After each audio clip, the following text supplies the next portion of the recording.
오늘 우리에게 주신 하나님의 말씀을 같이 찾아보겠습니다. 마태복음 5장 1절부터 4절입니다. 마태복음 5장 1절부터 4절. 신약 5면에 있습니다.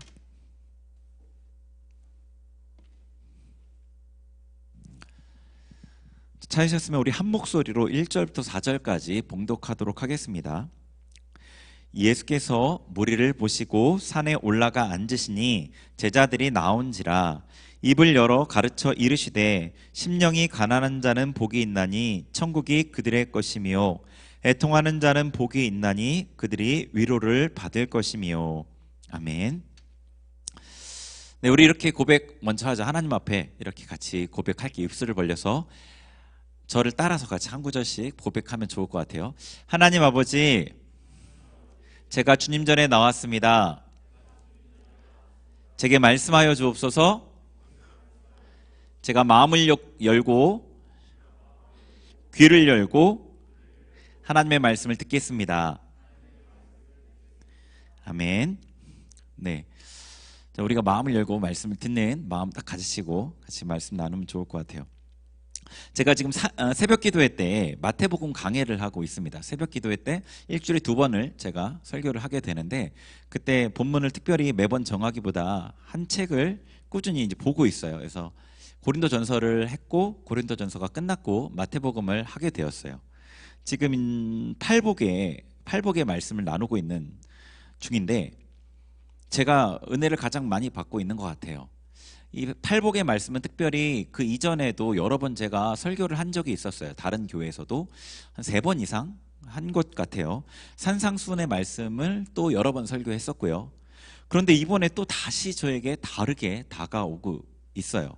그러니까 말씀의 어떤 내용이 해석이 다른 게 아니라, 해석은 뭐 거의 비슷비슷하죠. 근데 그 말씀이 새롭게 저에게 다가오고 있고 실제적으로 회개하고 살리는 말씀으로 저에게 주어져요.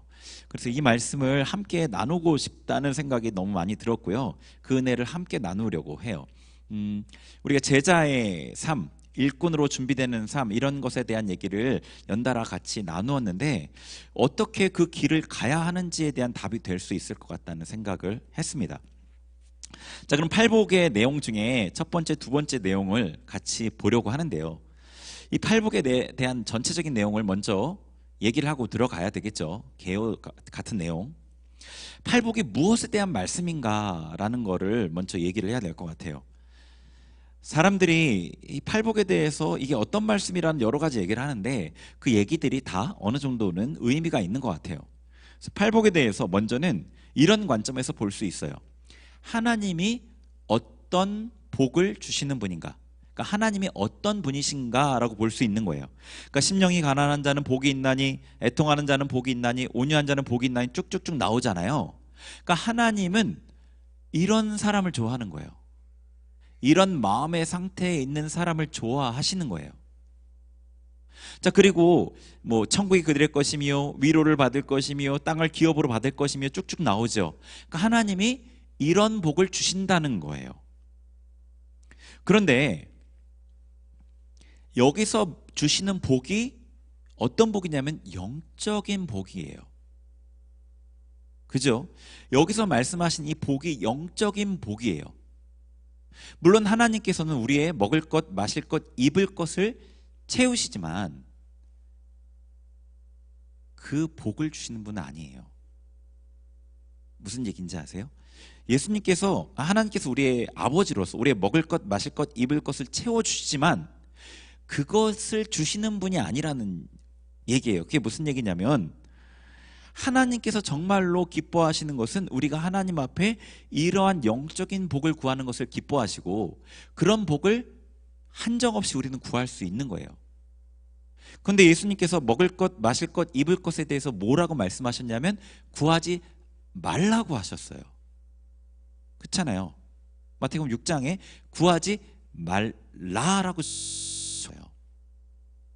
하나님이 어떤 분이신가를 알 수 있어요. 여기서 하나님이 어떤 사람을 좋아하시는지, 하나님이 기뻐하시는 사람의 마음은 어떤 것인지, 그리고 하나님은 어떤 복을 주실 수 있는지에 대한 말씀이에요. 그럼 하나님께서 이런 복을 주신다는 것을 알면 그런 복을 구해야 되는 거예요, 우리가. 그리고 하나님의 이런 사람을 기뻐하신다는 걸 아니까 그런 사람이 되기 위해 힘써야 되는 거예요. 하나님과 우리의 그러니까 우리가 신앙생활 가운데 핵심이 하나님과의 관계이죠. 그런데 그 관계가 어떻게 이루어지냐면 존재로 이루어지는 거예요. 그분이 영이시고 우리도 영을 가진 사람이기에 존재로서 하나님과 관계를 한단 말이에요. 그러니까 하나님과 관계하기 위해서는 우리의 존재가 어떤 모습인지가 너무 중요한 거죠. 기도를 하느냐, 말씀을 읽고 있느냐, 내가 봉사를 하고 있느냐, 헌금을 하고 있느냐, 어떤 외적인 어떤 모습보다도 그 존재의 모습이 어떤 모습이냐가 중요한 거죠.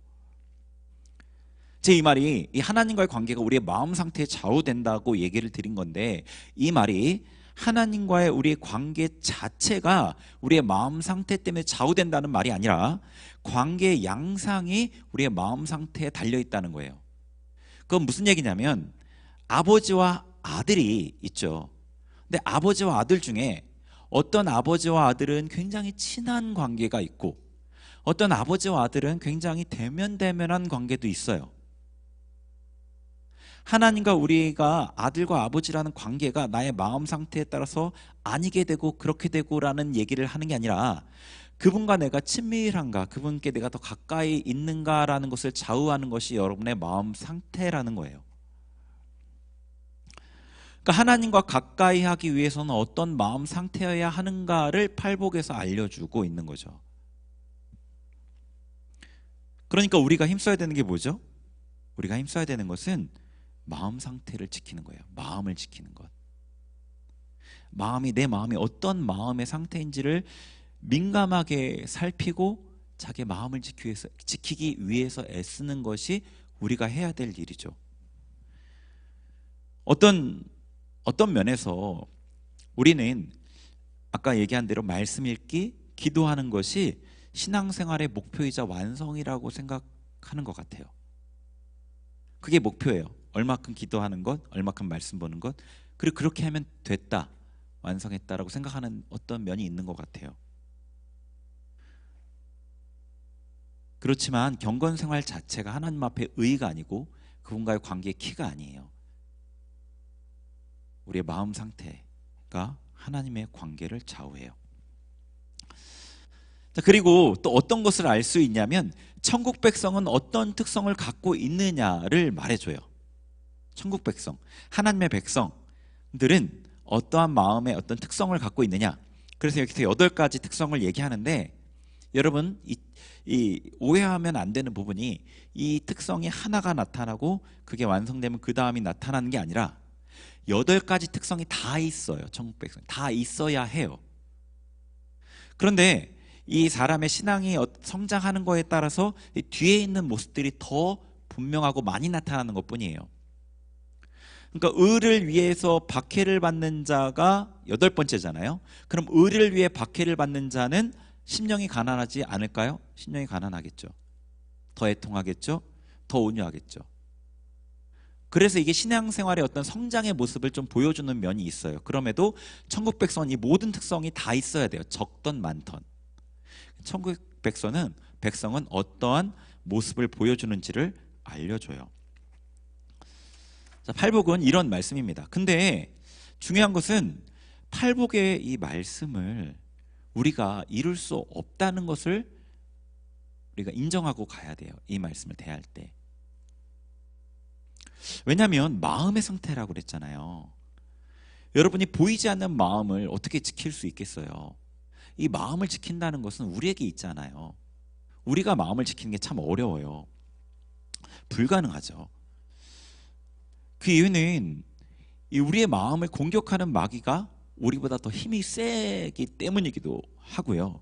그 마음을 우리가 분명하게 볼 수 없는 영역이기 때문에 그렇기도 합니다. 그래서 이 마음을 지키기 위해서는 하나님의 은혜와 도움이 있어야만 가능합니다. 그래서 어떻게 하나님의 은혜와 도움을 얻을지는 좀 살펴보려고 해요. 자, 우선 1절, 2절 이제 개요를 대충 살폈어요. 1절, 2절을 먼저 보죠. 1절, 2절 같이 읽겠습니다. 시작. 예수께서 무리를 보시고 산에 올라가 앉으시니 제자들이 나온지라 입을 열어 가르쳐 이르시되 아멘. 자, 여기 보시니까 산상수훈의 말씀을 전하기 위해서 예수님께서 어디 올라가 앉으시냐면 산에 올라가 앉으셨어요. 그리고 제자들이 나오니까 예수님께서 입을 열어 가르치기 시작하셨어요. 자, 이 구절이 어떤 것을 나타내냐면 특별히 마태복음은 예수님을 모세와 많이 비교를 해요. 모세라는 어떤 그 사람의 이름이 딱 등장하지는 않지만 모세가 모세보다 더 위대한 선지자라는 것을 계속해서 유대인들에게 주지시키기 위해서 이 목적이, 그런 부분에 목적이 있었어요. 뭐 여기서 보면은 모세가 하나님의 율법의 말씀을 받아 전했잖아요, 그죠? 근데 예수님은 모세의 율법보다 더 완전한 율법을 전하신 분이에요. 산상수훈의 말씀에, 그래서 너희가 옛사람에게 이렇게 들었지만 나는 이렇게 말한다, 그런 율법을 전하시는 분으로서도 나타나고요. 그리고 모세는 하나님께 말씀을 받아서 전했죠. 근데 예수님은 스스로 하나님으로서 말씀을 선포하시는 분이고요. 그리고 이 7장까지의 산상수훈이 끝나면 이적이 연달아서 기록되어 있어요. 그러니까 모세가 행했던 그 이적보다 더 뛰어난 이적을 행하신 분으로서 예수님이 나타나요. 그러니까 예수님이 예언되어 있던 메시아, 예언되었던 그 선지자라는 것을 증명하는 이런 어떤 구조를 갖고 있어요. 그런데 그런 관점에서 1절, 2절을 보시면 예수님께 산에 올라가 앉으셨어요, 그죠? 그리고 입을 열어서 말씀을 선포하시기 시작해요. 그리고 제자들이 예수님 앞에 나아가요. 성경을 여러분이 구약을 조금만 익숙하게 안다면 이게 어떠한 모습을 떠올리게 할 거예요. 출애굽기에 보면은 시내산 밑에 이스라엘 백성들이 모였고 하나님께서 시내산에 강림하셨고 그 하나님 앞에 70장로와 모세와 여호수아가 나아가죠. 그리고 70장로를 두고 모세와 여호수아가 더 가까이 나아가고 또 모세만 하나님 앞에 대면하여 보는 자리까지 나아가요. 즉 그 모습인 거예요. 이게 지금 예수님이 하나님으로서 산에 앉으시고 임재하신 거죠. 제자들이 나아가는 거예요. 그 구약에 특별히 이제 산이 하나님의 임재를 의미하는 곳으로 자주 쓰이거든요. 예수님께서 산에 올라가 앉으신 거예요. 하나님이 임재하시고 예수님께서 이제 말씀을 선포하시는 거죠. 그래서 이 구약의 이 기록을 보면은 과연 이 제자들이, 과연 우리가 이제 이스라엘 백성 된 우리가 예수님이 선포하신 이 말씀을 어떠한 마음의 태도로 들어야 되는지를 알 수 있어요. 시내산에서 하나님의 말씀을 들었던 이스라엘 백성들이 어떠한 반응을 보였는지 혹시 기억하세요? 그들은 불 가운데 말씀하시는 하나님의 그 말씀을 듣고 두려워 떨었어요. 두려워 떨어서 어떻게 모세에게 요청했냐면 하나님께서 다시 우리에게 말씀하지 말게 해주세요. 우리가 다시 하나님의 말씀을 들으면 죽을까 봐 무섭습니다. 당신이 듣고 우리에게 얘기해 주세요. 우리가 그 말씀을 행하겠습니다. 이렇게 얘기했어요. 하나님의 말씀이 너무 무서워서. 근데 하나님께서 그렇게 두려워하는 이스라엘 백성들에게 두려워하지 말아라, 안심해라, 나는 그런 두려운 하나님이 아니다, 이렇게 말씀하신 게 아니라 그 두려움을 평생 간직하라고 그러셨어요. 그 두려움을 평생 간직하라고 하셨어요. 신명기 5장 24절부터 29절 말씀 한번 보여주세요. 네, 거기 한번 같이 읽어보겠습니다. 시작. 말하되 우리 하나님 여호와께서 그의 영광과 위엄을 우리에게 보이심에 불 가운데에서 나오는 음성을 우리가 들었고 하나님이 사람과 말씀하시되 그 사람이 생존하는 것을 오늘 우리가 보았나이다. 이제 우리가 죽을 까닭이 무엇이니까? 이 큰 불이 우리를 삼킬 것이요 만일 우리가 우리 하나님 여호와의 음성을 다시 들으면 죽을 것이라. 육신을 가진 자로서 우리처럼 살아계시는 하나님의 음성이 불 가운데에서 바람을 듣고 생존한 자가 누구니까?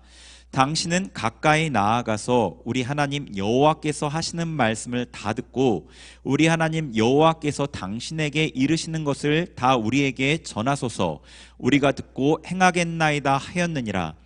여호와께서 너희가 내게 말할 때에 너희가 말하는 소리를 들으신지라. 여호와께서 내게 이르시되 이 백성이 내게 말하는 그 말소리를 내가 들은즉 그 말이 다 옳도다. 다만 그들이 항상 이 같은 마음을 품어 나를 경외하며 내 모든 명령을 지켜서 그들과 그 자손이 영원히 복받기를 원하노라. 아멘. 제가 말씀드렸던 내용이 그대로 있죠. 하나님의 말씀을 듣고 벌벌 떨면서 모세 당신이 듣고 전해주세요. 다시 우리에게. 우리 다시 들으면 죽을 것 같습니다. 하나님께서 이 마음을 항상 품어서 나를 경외하고 내 말씀을 지켜라. 하나님께서는요, 우리가 하나님을 두려워하는 마음을 갖기를 원하셔요. 그 두려움이 뭐 그 어떤 이 잘못된 두려움이 아니라 그분의 말씀을 듣고 떠는 그 두려움이죠. 하나님께서 말씀하실 때 무겁게 듣기를 원하시는 거예요. 무겁게. 하나님 자신의 어떤 권위를 세우기 위해서가 아니죠. 하나님은 그냥 그런 존재이신 거예요. 그렇게 우리가 경외심을 갖고 대해야 될 그런 분이신 거예요. 그리고 하나님을 경외하는 이 마음이 있어야만, 하나님의 말씀을 두려워하고 그 말씀을 무겁게 여기는 이 마음이 있어야만 하나님의 말씀에 순종할 수 있기 때문인 거예요. 우리에게 많은 미혹이 있지만 제가 어저께 깨달은 바는, 가장 큰 미혹은 이 하나님을 경외함을 잃어버린 거라는 생각이 들었어요. 개인적인 하나님, 치유하시고 위로하신 하나님, 그런 하나님 있죠. 성경에 그런 하나님이 우리에게 그렇게 다가오시죠.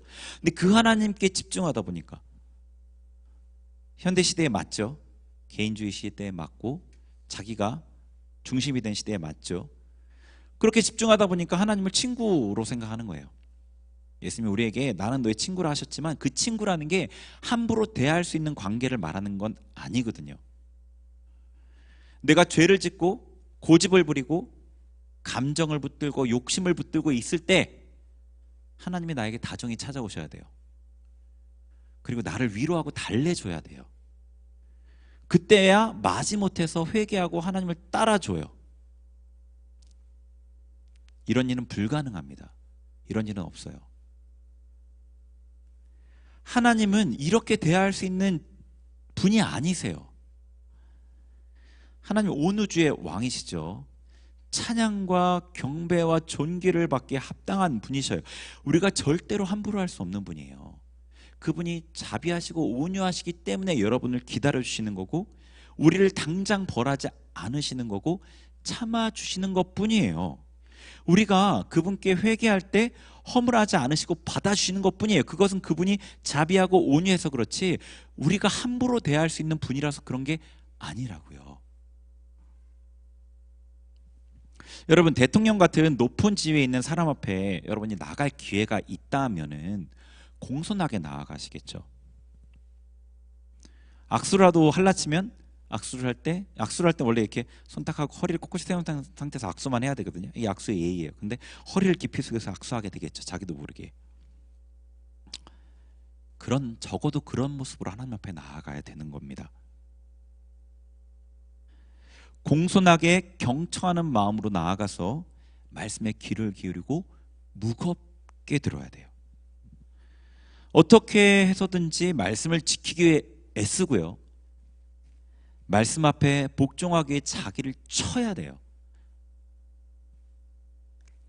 되면 지키고 안 되면 안 지키는 것은 결코 경외함의 모습이 아니죠. 만약에 여러분이 하나님을 경외하지 않는다면 말씀을 들을 이유가 없어요. 그죠? 어차피 자기 마음대로 할 거잖아요. 내 마음에 그 말씀이 좀 맞으면 좀 하고 안 맞으면 안 할 거잖아요. 경외함이 없다면 말씀을 들을 이유가 없는 거예요. 그래서 이 산상수훈의 말씀을 들어가는 사람들의 마음의 태도는 경외함이어야 돼요. 하나님께서 너희가 이 마음을 항상 품어서라고 얘기하신 것처럼요. 얼마 전에 이제 이걸 지금 새벽 기도회 때 제가 설교하고 있다고 했잖아요. 새벽 기도회 때 온유한 자에 대해서 설교했었어요. 그 즈음에 사모님과 다투는 일이 생겼어요. 제 아내요. 사모님과. 별일이 아니었는데 다툰 일이 그날에 화해가 되지 않았어요. 그 다음날 새벽에 자꾸 이 말씀이 너무 부딪히는 거예요. 온유한 자, 온유한 자. 온유한 자는 뭐 오늘 다룰 건 아니지만 하나님의 말씀에 훈련된 자, 순종하기 쉬워진 자가 온유한 자거든요. 하나님 말씀에 부드러운 자. 이걸 막 붙잡고 이제 회개를 했죠. 그런데 그날 이제 다시 이렇게 마주대하고 얘기할 기회가 있었는데 전날의 연장으로 또 다퉜어요.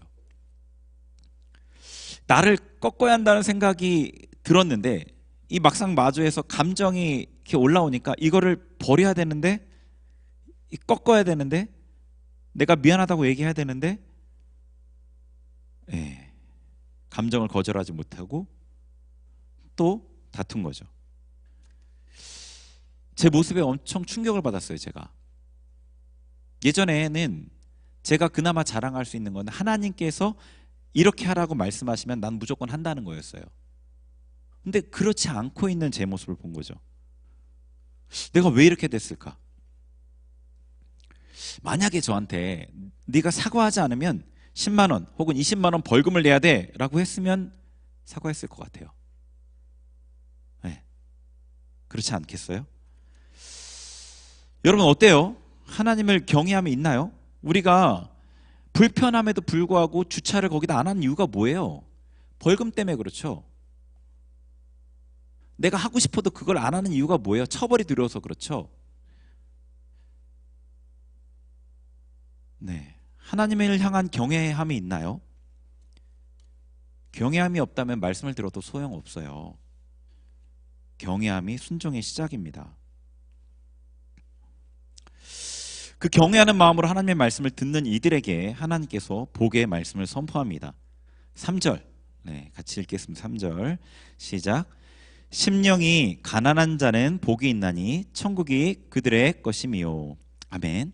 자, 심령이 가난한 자가 복이 있다고 하셨어요. 자, 심령이 가난한 사람이, 그러니까 가난한 사람이긴 한데 심령이 가난한 사람이에요.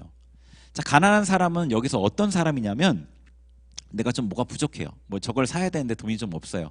저 사람보다 많이 부족해서 좀 불편해요. 돈을 좀 더 벌어서 좀 더 풍족하게 살아야 돼요. 이런 사람이 아니에요. 절대적인 빈곤에 처한 사람이에요. 자기 스스로는 조금도 자기의 어떤 삶을 이끌어갈 수 없는 그 능력이 없는 사람이에요. 그래서 누구의 도움을 받아야만 살 수 있는 사람이 가난한 사람의 뜻이에요. 원어적으로. 근데 뭐에 대해서 절대적 빈곤이냐면 심령이 가난한 거예요. 심령이 가난한 거. 그러니까 심령이 가난한 자는 이 영의 피로를 채울 능력이 조금도 없기 때문에 영의 피로를 채우기 위해서 날마다 공급을 받아야 되는 사람이죠.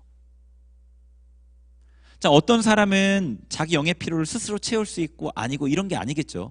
사람은 누구도 자기 영의 피로를 채울 수 없어요. 근데 어떤 사람은 그 피로를 자기가 채울 수 없다는 걸 아는 거고, 어떤 사람은 그걸 모르고 그렇게 행동하지 않는 것뿐이죠. 자, 심령이 가난한 사람이 하나님 앞에 어떻게 설까요? 내가 오늘 이 심령의 영의 주인이신 하나님 앞에 이 피로를 체험받지 못하면 내가 오늘 살 수 없다. 이런 사람은 어떻게 살까요? 생각해 보세요.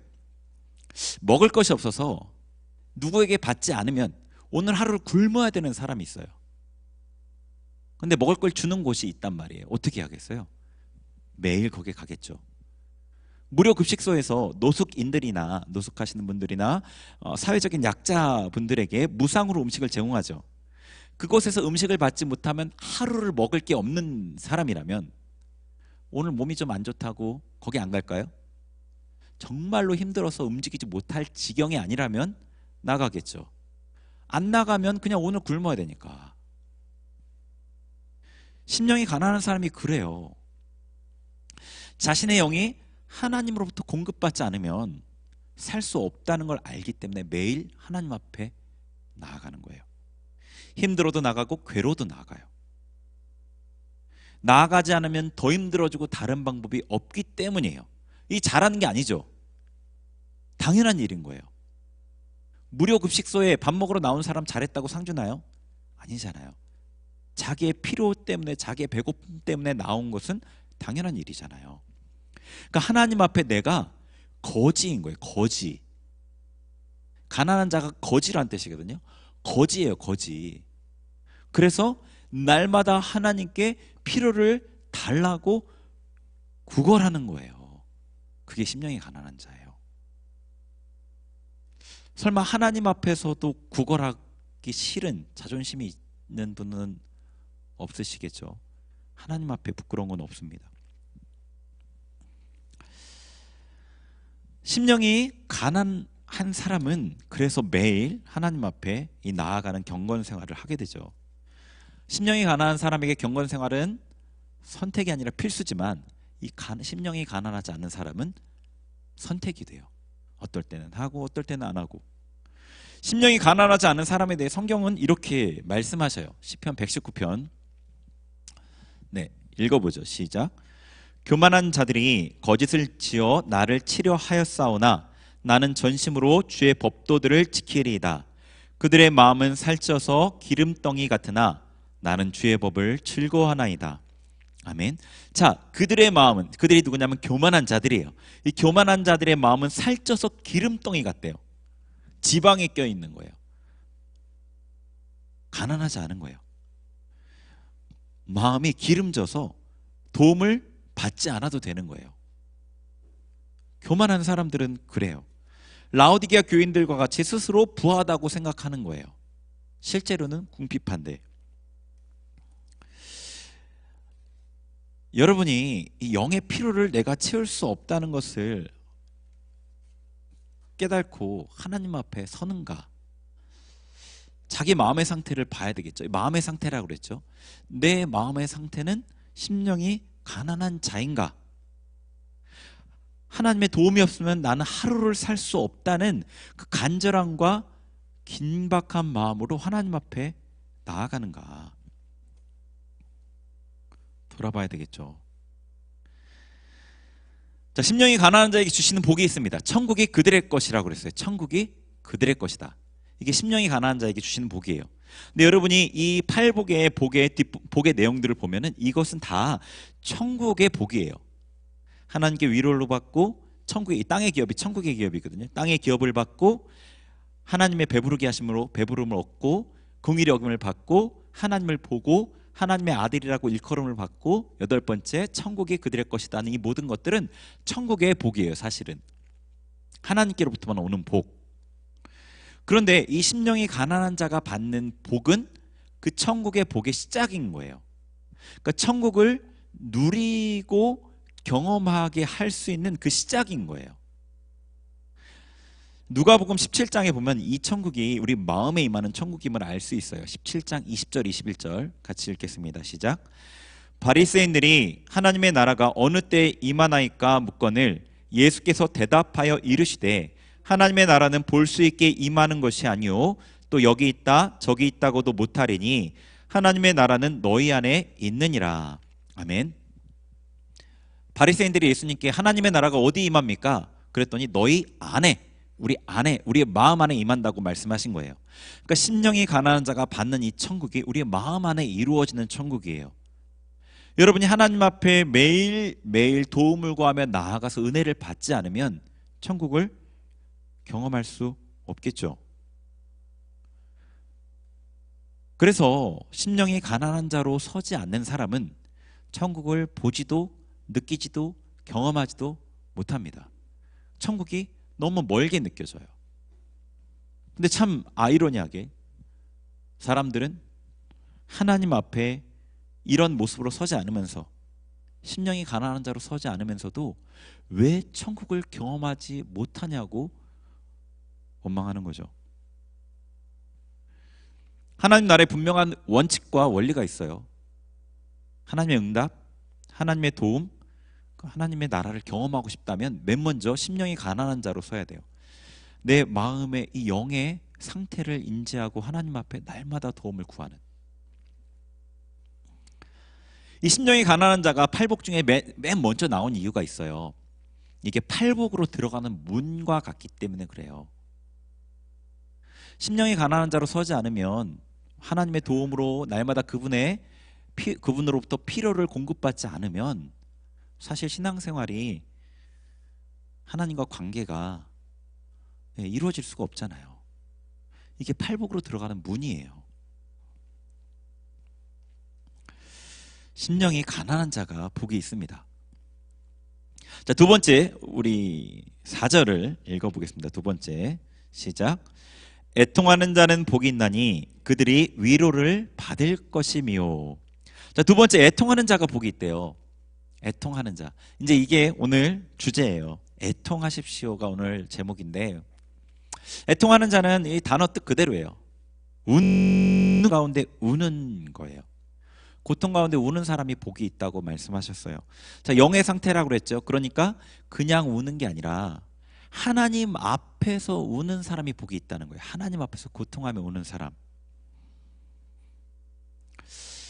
이 말씀은 좀 성경의 예를 찾아보면 좀 이해에 많이 도움이 될 것 같아요. 자, 한나가 있어요. 성경에 애통하는 자 중에 한나가 있어요. 사무엘상에 한나의 이야기가 기록되어 있죠. 한나에 대해서는 대부분 잘 아실 거라고 생각해요. 한나의 남편은 누구였냐면 엘가나라는 제사장이었어요. 근데 엘가나는 한나가 아내였고 또 다른 아내가 있었는데 그 이름은 분인나였죠. 분인나는 자녀를 낳았고 한나는 자녀를 낳지 못했어요. 그 한나가 자녀를 낳지 못하는 그것도 고통스러운데 분인나가 그것을 멸시했죠. 조롱했죠. 왜요? 엘가나가 한나를 사랑하니까 그 질투심 때문에 그랬을 거예요. 한나는 그 조롱과 멸시 때문에 너무 고통스러웠고 그가 할 수 있는 일은 하나님 앞에 우는 것밖에 없었어요. 사무엘상 1장 10절과 11절 같이 읽겠습니다. 10절과 11절 시작. 한나가 마음이 괴로워서 여호와께 기도하고 통곡하며 서원하여 이르되 만군의 여호와여, 만일 주의 여종의 고통을 돌보시고 나를 기억하사 주의 여종을 잊지 아니하시고 주의 여종에게 아들을 주시면 내가 그의 평생의 그를 여호와께 드리고 삭도를 그의 머리에 대지 아니하겠나이다. 아멘. 자, 한나가 하나님 앞에 애통했죠. 마음이 괴로워서 여호와께 기도하고 통곡하며, 이제 이 뒷부분에 인용하진 않았지만 그가 입술만 움직이고 소리가 나지 않아서 엘리 제사장이 술 취한 줄로 오해했죠. 그러니까 그의 고통이 너무 컸기 때문에 소리도 나오지 않을 정도로 괴로운 가운데 기도했던 거예요. 힘들고 아프고 고통스러우면 소리를 질러요. 소리를 지르는데 너무 아프면 소리도 안 나와요. 어떤 고통의 극을 넘어가 버리면. 한나가 그렇게 고통스러워서 하나님 앞에 애통하면서 부르짖었던 거죠. 한나. 또 다른 애통한 사람을 예를 들어보면요, 느헤미야를 들 수 있죠. 느헤미야는 이스라엘이 바벨론의 포로로 완전히 잡혀가서 나라가 망했잖아요. 그리고 나서 포로 귀환을 했는데 1차 귀환을 하고 나서 바사의 아닥사스다 왕의 술관원으로 있었죠. 근데 그가 왕궁에서 술관원으로 지낼 때 이스라엘 백성의 소식을 전해 듣게 돼요. 근데 이스라엘 백성들이 굉장한 공경에 처해 있는 거예요. 환난을 당하는 거예요. 그 내용을 듣고 느헤미야가 하나님 앞에 애통합니다. 느헤미야 1장 3, 4절 읽습니다. 시작. 그들이 내게 이르되 사로잡힘을 면하고 남아있는 자들이 그 지방 거기에서 큰 환난을 당하고 능욕을 받으며 예루살렘 성은 허물어지고 성문들은 불탔다 하는지라. 내가 이 말을 듣고 앉아서 울고 수일 동안 슬퍼하며 하늘의 하나님 앞에 금식하며 기도하여. 아멘. 자, 이스라엘 백성의 어떤 환난 당하고 능욕을 받고 예루살렘 성이 허물어지고 성문들이 불탔다는 이 참담한 소식을 듣고 느헤미야가 어떻게 했냐면 울고 수일 동안 슬퍼하며 하늘의 하나님 앞에 금식하고 기도했어요. 그러니까 하나님 앞에 애통했던 거예요. 이스라엘 백성의 고난당함을 보고 그 문제를 자기가 해결할 수 없잖아요. 할 수 있는 게 없잖아요. 그러니까 하나님 앞에 애통한 거죠. 한 사람을 더 들어보려고 하는데요, 다윗을 들어보려고 합니다. 다윗의 하나님 앞에 애통했던 모습. 밧세바 간음 후에 하나님 앞에 회개할 때 이 자신의 죄에 대해서 철저하게 아파하고 통곡했어요. 하나님 앞에 눈물을 흘리며 회개했죠. 그 회개의 내용이 시편에 있는데요. 6편 1절, 6편 1절부터 한번 보죠. 시작. 여호와여, 주의 분노로 나를 책망하지 마시오며 주의 진노로 나를 징계하지 마옵소서. 자, 6절도요. 6절 보여주세요. 네, 읽습니다.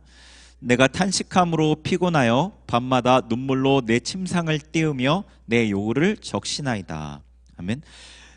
어떻게 하나님 앞에 이제 하나님의 진노, 하나님 앞에 죄를 지어서 하나님의 진노를 받았다, 하나님의 징계를 받았다. 그런데 6절에 밤마다 눈물로 내 침상을 띄우며 내 요를 적시나이다.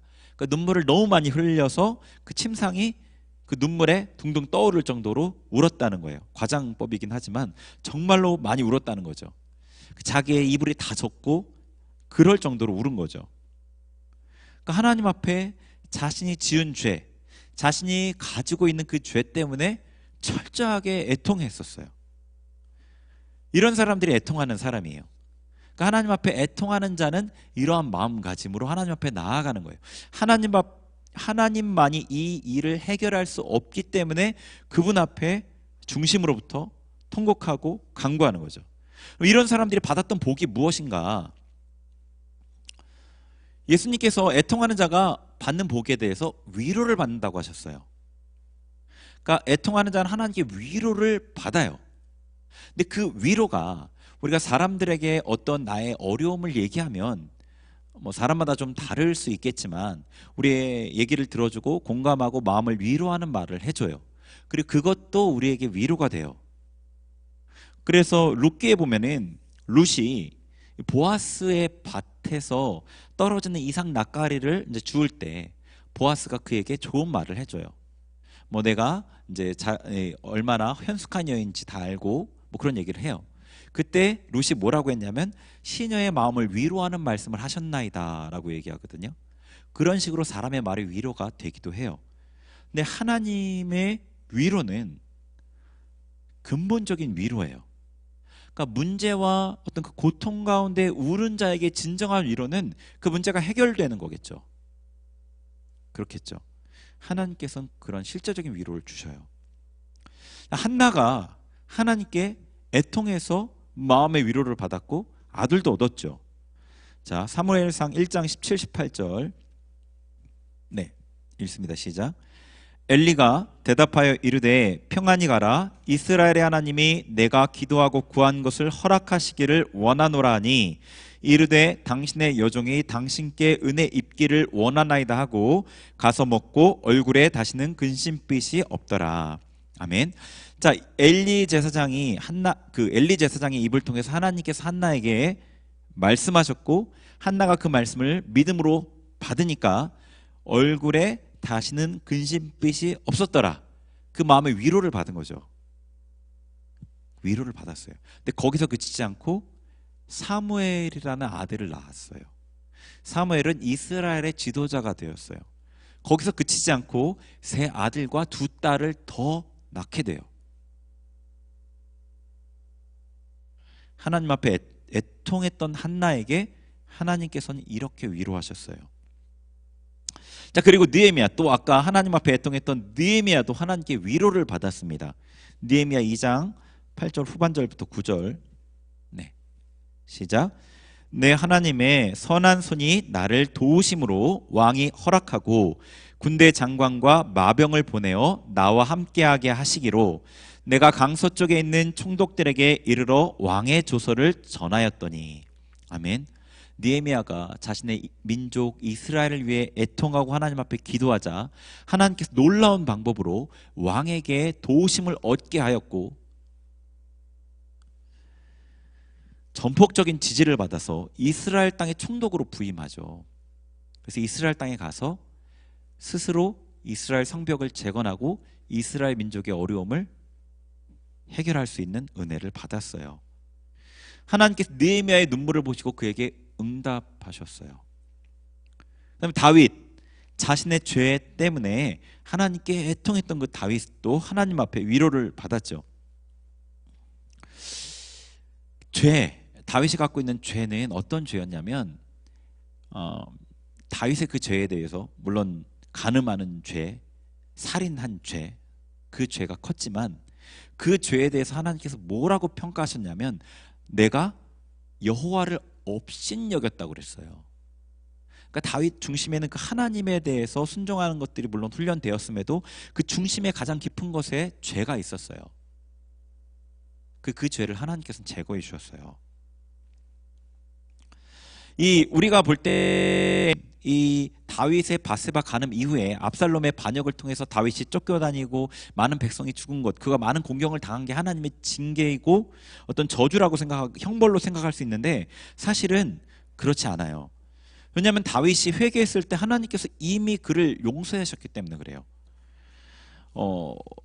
다윗이 여기 사무엘하 12장 13, 14절 한번 읽어보죠. 거기 읽겠습니다. 시작. 다윗이 나단에게 이르되 내가 여호와께 죄를 범하였노라 하매 나단이 다윗에게 말하되 여호와께서도 당신의 죄를 사하셨나니 당신이 죽지 아니하려니와 이 일로 말미암아 여호와의 원수가 크게 비방할 거리를 얻게 하였으니 당신이 낳은 아이가 반드시 죽으리이다 하고. 아멘. 그래 죄의 열매는 죄의 열매였던 그 아들은 죽었어요. 다윗의 왕가에 흠이 없게 하시려는 하나님의 뜻이었죠. 근데 그 이후에 이제 그 아들이 죽고 나서 바세바와 다시 동침을 해요. 바세바를 위로하면서 그때 다시 아들을 잉태하거든요. 그 아들에 대해서 하나님이 복을 주셨어요.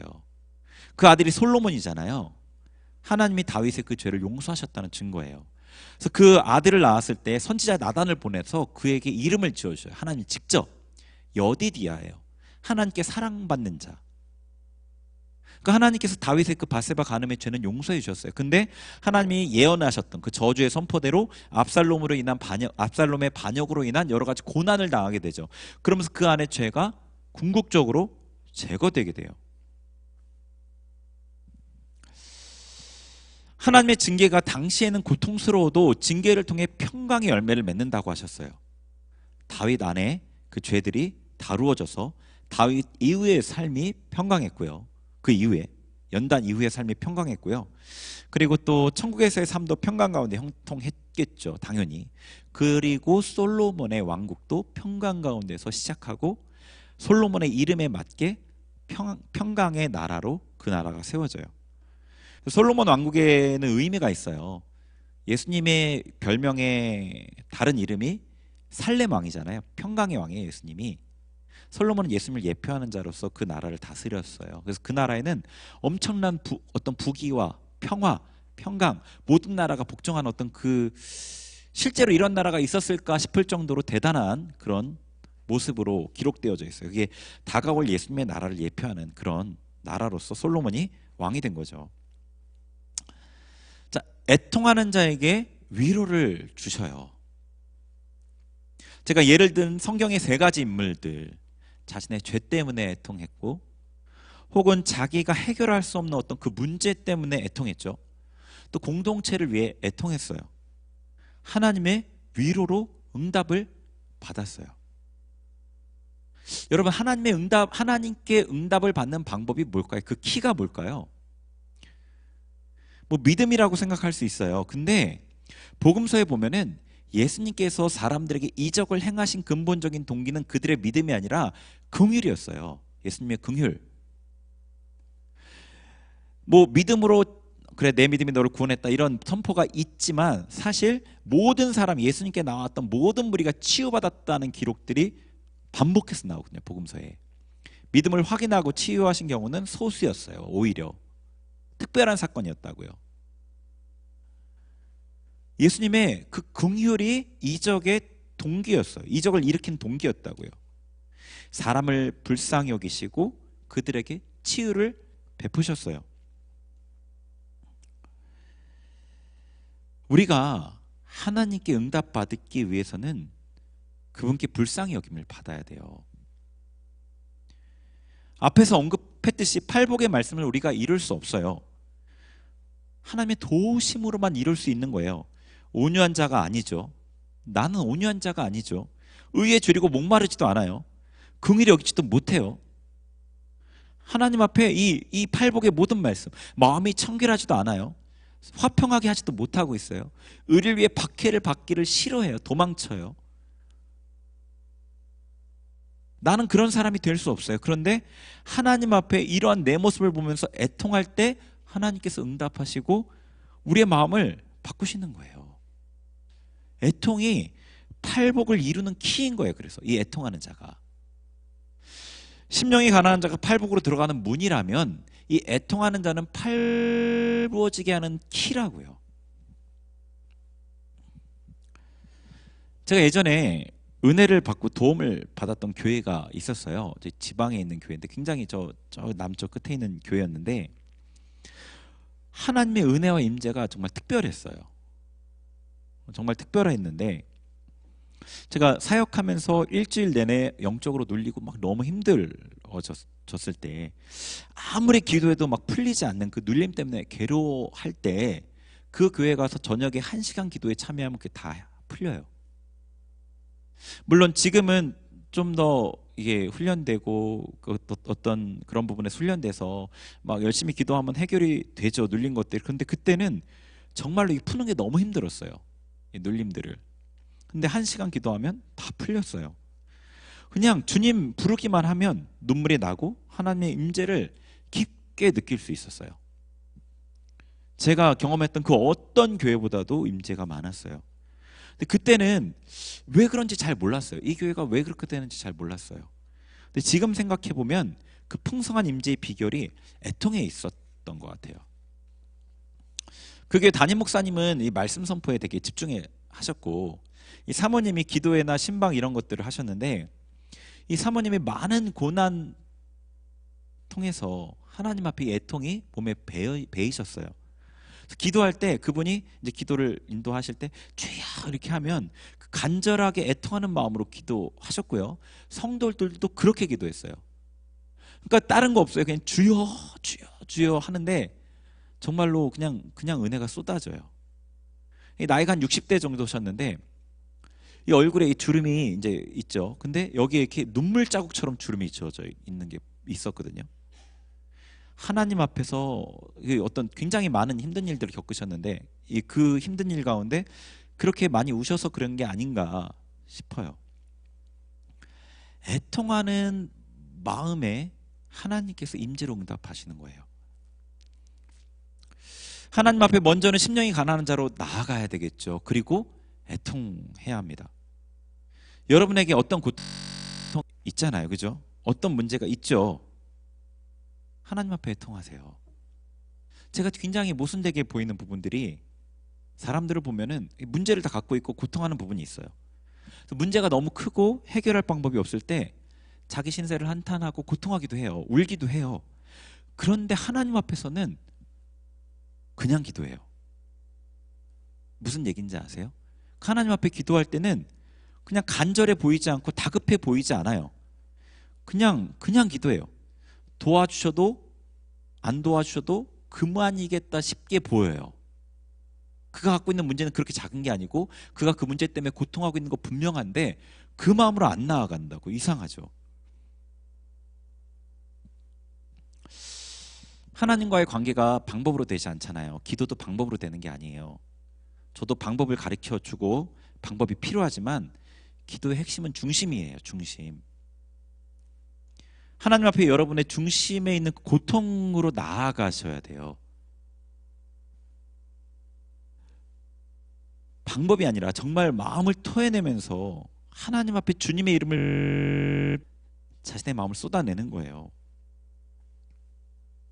하나님 아니면 도움 받을 곳이 없습니다. 저를 도와주세요. 저를 불쌍히 여겨주세요. 하나님만 저를 도울 수 있습니다. 하나님께서 그 하나님을 찾고 애통하는 자 절대 외면하지 않으시죠. 여러분 그 고통하는 마음을 그대로 하나님 앞에 갖고 나아가세요. 힘든데 하나님 앞에서는 그럴듯한 모습으로 기도하지 말고요. 방법이나 어떤 모습으로 나아가야 된다는 그런 여러분 속에 새겨져 있는 그런 것들 다 버리시고요. 그냥 힘든 모습 그대로. 네. 우리 먼저 기도하겠습니다. 회개 기도 먼저 했으면 좋겠는데요. 먼저 하나님, 주님 앞에 하나님을 경외하는 모습 나아가지 못했던 것들, 그리고 하나님 앞에 심령의 가난한 자로 서지 못했던 것들, 하나님 앞에 우리의 모습을 그대로 드리면서 애통하지 못했던 것들, 우리 하나님 앞에 먼저 회개했으면 좋겠어요. 우리 같이 회개부터 같이 기도하겠습니다. 하나님 아버지, 이 시간에 주님 앞에 회개하며 나아갑니다. 하나님, 주님을 섬긴다 하지만, 주님의 백성이라 말하지만 하나님을 경외하는 모습도 우리에게 없었던 것들을 회개합니다. 주님, 우리가 주님을 경외하는 모습으로 주님 말씀 앞에 떨림과 두려움으로 서게 하여 주옵소서. 우리의 마음의 경외함들을 아버지 회복하여 주옵소서. 하나님, 주님 앞에 심령이 가난한 자로 서지 못하는 우리의 모습을 회개합니다. 주님 용서하여 주옵소서. 주님 용서하여 주옵소서. 하나님 아니면 우리의 영의 피로를 채울 방법이 없습니다. 하나님이 채워주셔야 합니다. 하나님이 채워주셔야 합니다. 할렐루야 칼루알라 세르바르. 아버지 회개합니다. 회개합니다. 우리의 마음이 살쪄 기름져져 있습니다. 회개합니다. 하나님이 아니고서도 내가 그렇게 살아갈 수 있는 것처럼 하나님 앞에 나아간 나의 모습을 회개합니다. 회개합니다. 용서하여 주옵소서. 용서하여 주옵소서. 심령이 가난한 자의 심령을, 그 마음을 우리에게 회복하여 주옵소서. 우리에게 회복하여 주옵소서. 하나님, 우리의 삶에 고통이 있고 문제가 있지만 아버지, 우리가 아버지 하나님 없이도 그 일들을 해결할 수 있는 것처럼 하나님 앞에 우리의 마음을 쏟아내지 않고 아버지 고상한 모습으로 아버지 우리의 마음을 지키고 아버지 주님 앞에 쏟아내지 않았던 것들을 회개합니다. 우리의 믿음 없음을 회개합니다. 우리를 긍휼히 여겨 주옵소서. 우리를 불쌍히 여겨 주옵소서. 우리 가운데 정결한 영으로, 성령으로 우리의 마음을 새롭게 하시고 하나님 앞에 온전한 주님이 기뻐하시는 그 마음으로 주님 앞에 설 수 있도록, 주님 앞에 설 수 있도록 이 시간에 임재하소서. 이 시간에 임재하소서. 이 시간에 임재하소서. 아버지 주님, 우리 기도하겠습니다. 우리 기도할 텐데 애통하십시오. 오늘 이 말씀의 제목처럼 하나님 앞에 애통하길 원합니다. 여러분, 주님의 이름을 부르는 자 구원을 얻는다 하셨습니다. 주님의 이름을 부르시고요, 그 주여 부르시는 그 소리에 여러분의 고통을 실어서 쏟아내세요. 하나님, 저를 살려주세요. 주님, 저를 살려주세요. 주님, 저를 도와주세요. 주님만이 힘입니다. 주님밖에 주님 이름 부르면서 거기에 여러분의 마음을 쏟아내세요. 그냥 감정을, 여러분 속에 그 고통의 감정들, 그 힘든 감정들, 해결되지 않는 문제들, 그냥 그것을 속에서 끌어서 토해내세요. 걸리는 것 없이 하나님만 바라보고 사람들 생각하지 말고 하나님 앞에 여러분의 마음을 쏟아보세요. 간절히 주님의 이름을 불러보세요. 정말 주님이 여러분의 음성을 듣는지, 여러분의 삶의 위로로 다가오시는지, 그분이 여러분의 삶의 능력을 행하시는지, 그분 앞에, 주님 앞에 우리의 애통하는 모습으로 나아갔으면 좋겠습니다. 우리 주님의 이름을 간절히 부르겠습니다. 주님의 이름을 정말로 여러분 마음을 쏟아내며 간절히 주님의 이름을 부르며 기도하겠습니다. 같이 기도합니다. 주여,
주여 우리를 살려 주옵소서. 주여 우리의 고통에서 우리를 건져 주옵소서. 주여 하나님의 위로로 우리 가운데 노해 주옵소서. 할렐루야 거르버리어르 큰마을을 주여 성령으로 우리 가운데 임하여 주옵소서. 주여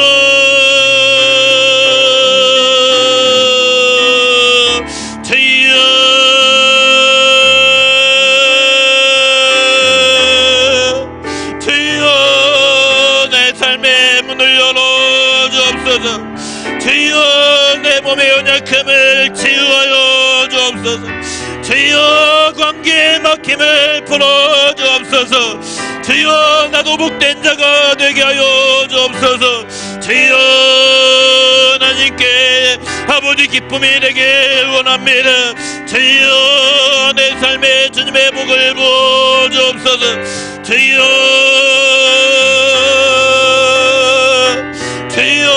주님 아니면 내가 도움받을 곳이 없습니다. 주여 나를 도와주옵소서. 주여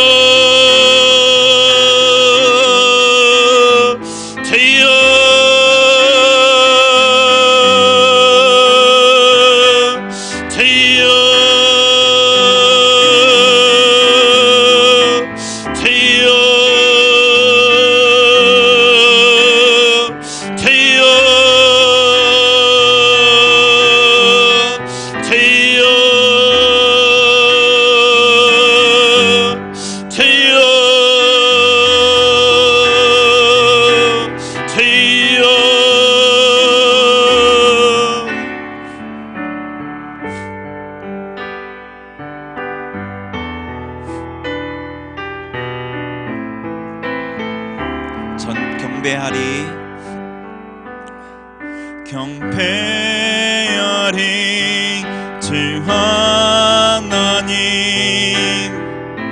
전능하신 주 경배하리 평화의 왕 주를 사랑합니다. 찬양하세 네가 주와 같으리 경배하리 주 하나님 전능하신 주 경배하리 경배하리 주 하나님 전능하신 주 경배하리 경배하리 평화의 왕 주를 사랑합니다. 찬양하세 네가 주와 같으리 경배하리 주 하나님 전능하신 주 우리 한 번 더 경배하리 주 하나님 전능하신 주 경배하리 경배하리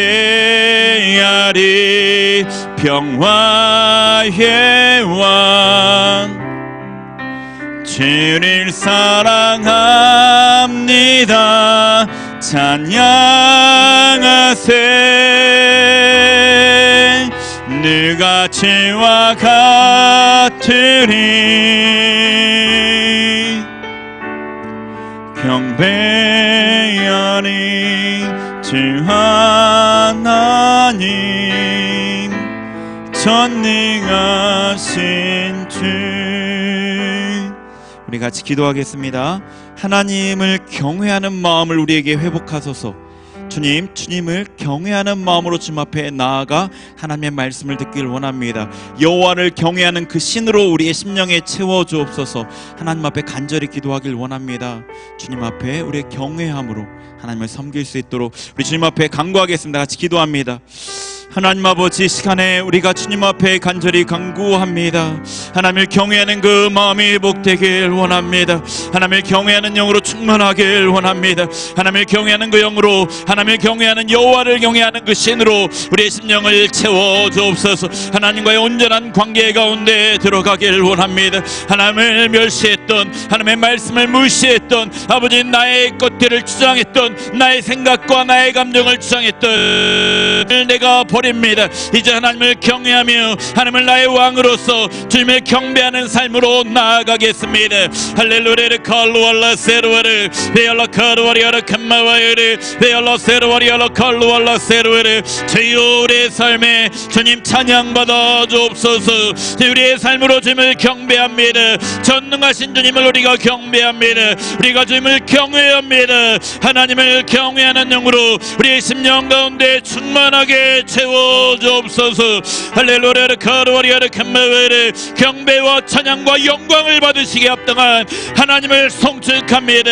하나님을 사랑합니다. 주님을 경배합니다. 우리 가운데 임하시고 다스려 주옵소서. 우리의 마음을, 회파된 우리의 마음을 수축하시고 하나님의 성전을 다시 우리 마음 가운데 세우시고 하나님의 뜻을 이 공동체 가운데 드러내시며 하나님의 성전을 세워 주옵소서. 하나님의 제단을 세워 주옵소서. 하나님 우리를 하나님의 백성으로 구별된 자로 세워 주옵소서. 할렐루야. 카르와리아라 캄메웨르 베알로 세르와리아라 캄메웨르 할렐루야. 칼루알라 캄메웨 베알로 세르와리아라 캄메웨르 베알로 카르와리아라 캄메웨르 베알로 세르와리아라 캄메웨. 제이여 제이여 제이여.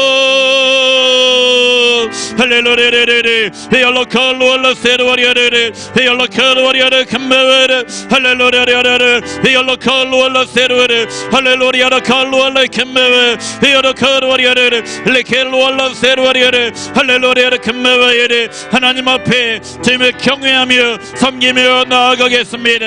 할렐루야. 베알로 카르와리아르 베알로 세르와리아르 캄메웨르 베알로 카르와리아르 캄메웨르 베알로 칼루알라 세르와르 베알로 캄메웨르 베알로 칼루알라 세르와르 할렐루야. 캄메웨르 할렐루야. 캄메웨르 할렐루야. 캄메웨르 베알로 칼루알라 세르와르. 아버지 주님 제열레 카르와리아라라라르 베알로 카르와리아라 캄메웨르 베알로 칼루알라 세르와르. 아버지 주님 역사소서. 주님 임하소서. 우리 하나 더 같이 기도하겠습니다. 심령이 가난한 자로 날마다 주님 앞에 설 수 있도록 우리의 마음을 주장하소서. 하나님 감동하실 때, 이끄실 때 제가 따라가겠습니다. 애통하는 자의 마음을 잃지 않게 하소서. 이 간절함, 중심의 간절함은 하나님께 주셔야 돼요. 정말로 간절하게 내가 이 끌어내서 하나님께 기도하려고 해도 안 올라옵니다. 근데 또 하나님의 은혜가 있을 때는 그냥 주님 이름을 작게 불러도 간절함이 올라옵니다. 하나님 제 마음을 지켜주세요. 심령이 가난한 자로, 애통하는 자로 날마다 주님 앞에 나아가도록 우리를 이끌어주세요. 우리의 마음을 주장해주세요. 성령님 임재해주세요. 우리의 마음을 붙들어주세요. 우리 한 번 더 기도하겠습니다. 하나님 아버지 힘을 주장하소서. 우리의 마음을 지켜주옵소서. 심령이 가난한 자로 우리를 붙잡아 주옵소서. 우리의 마음이 하나님의 도움을 날마다 구하면 살 수 없다는 그 간절한 마음으로 주님 앞에 날마다 나아갈 수 있도록 이끌어 주옵소서. 하나님께서 우리의 마음을 감동하시고 이끄실 때 우리가 그 감동에 순종하며 나아가겠습니다. 주여 우리를 이끌어 주옵소서. 이끌어 주옵소서. 할렐루야. 칼루알라 캄메와이르 베알로 세르와리아르 캄메웨르 베알로 카르와리아르 캄메웨르 베알로 세르와리. 애통하는 자로 주님 앞에 서게 하소서. 우리의 마음에 애통함이, 하나님을 향한 아버지의 애통함이 끊어지지 않게 하소서. 할렐루야. 카르와리아르 캄메웨르 캄메웨레 아버지 나의 죄의 문제로 인하여서 나의 삶의 문제로 인하여서 공동체의 문제로 인하여서 우리가 날마다 주님 앞에 애통하며 나아가게 하소서. 우리 주변의 사람들의 문제로 인하여서 우리가 애통하며 주님 앞에 간절히 눈물 뿌려 기도하는 자리에 있게 하소서. 할렐루야 카르와리아르 캄메와에레 헤얼로세르와리아르 캄메웨레 할렐루야라라라 헤얼로컬루알라세르웨레 애통하는 자로 주님을 섬기게 하소서. 할렐루야 칼루알라세르웨레 천국을 경험하며 아버지 하나님의 위로를 경험하는 할레케르와리아르 캄메웨 하나님의 백성의 삶을 풍성한 하나님의 백성의 삶을 우리가 살아갈 수 있도록 주여 역사하소서. 주여 역사하소서. 할렐루야라리아르 칼루알라세르와리알라세르와 할렐레레 켄나랄라 칼루알라 캄메웨 할루알라 케르와리알라 세르와리아르 캄메와이리 하나님의 영으로 충만하게 성령으로 충만하게 각 사람의 심령 가운데 임하여 주옵소서. 성령의 불로 임하여 주옵소서. 할렐루야라리아라리아라 캄메와이리 로콜로 세르와리아라 센나맘마 카르웨르 할루알라 세르와레르 주여 임하소서. 우리가 주님의 도심을 강구합니다. 주님의 은혜를 강구합니다. 우리 가운데 행하소서. 우리 가운데 일하소서. 할렐루야 칼루알레 캄메와이레레 베알라 칼루알레 캄메웨레 할루알라 카르와리아레 캄메와이레레 아버지 역사하소서. 우리 한 번 더 경배하리 하나님을 경외하는 마음으로 찬양하길 원합니다.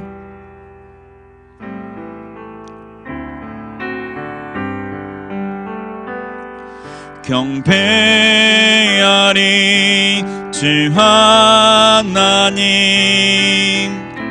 전능하신 주 경배하리 평화의 왕 주를 사랑합니다. 찬양하세 누가 주와 같으리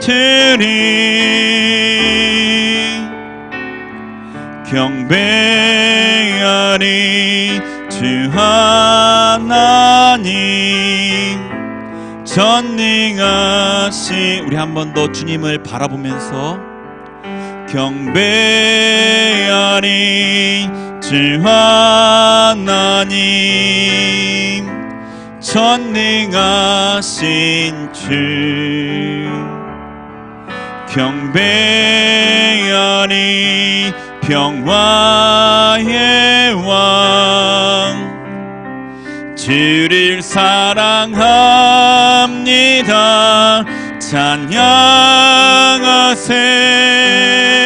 찬양하세 누가 주와 같으리